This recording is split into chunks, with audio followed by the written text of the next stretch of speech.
Hello, my name is Francisco Nodal and I'll be presenting on Kara Walker for my Art 104 Art History course. Kara Walker is an African American contemporary artist born on November 26 of 1969 in Stockton, California. From the young age of 3, Walker knew she wanted to be an artist, aspiring to be like her father who was a painter.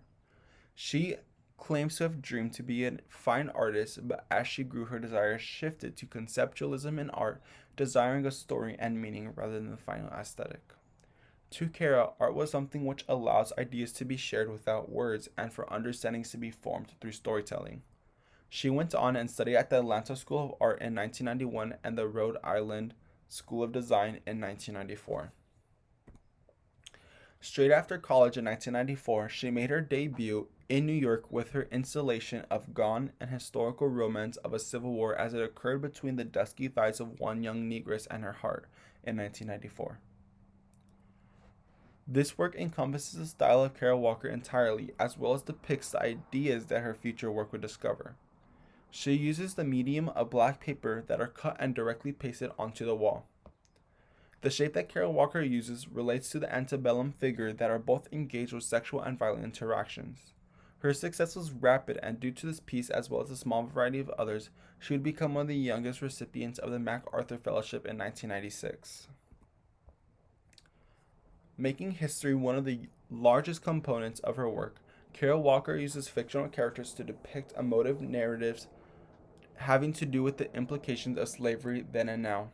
In her art, she uses themes of race, prejudice, stereotypes, gender, sexuality, identity, and violence to further her narratives as seen in these photos.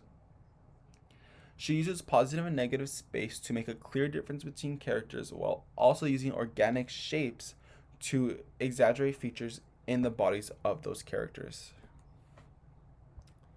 Another piece of art that gained national attention was her sugar sculpture, A Subtlety or the Marvelous Sugar Baby. In this sculpture, Walker reclaims racial stereotypes against black women to create a sphinx-like sculpture that challenges modern ideas of femininity. The exaggerated curves in the hips, plump lips, a wider nose, and larger cleavage are all implemented into the sculpture to reclaim racial stereotypes that black women face by the media and society.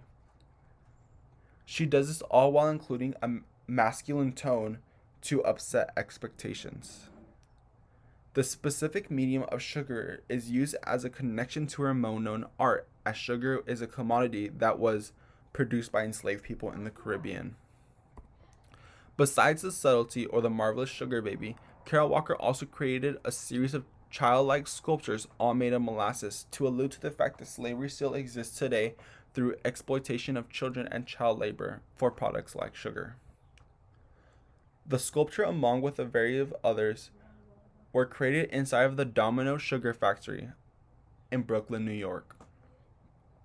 The factory to Kara was intriguing as there was molasses melting from the walls and dripping from the ceiling. Inspired by this, Walker created these molasses sculptures that are supposed to melt and drip as viewers examine them as they walk by.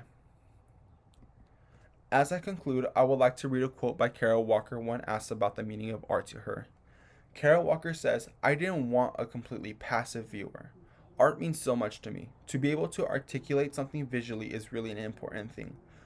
I wanted to make a work where the viewer would not walk away. He would giggle nervously, get pulled into history, into fiction, into something totally demeaning and possibly very beautiful." Kara Walker is still making art today. Thank you for listening to my presentation.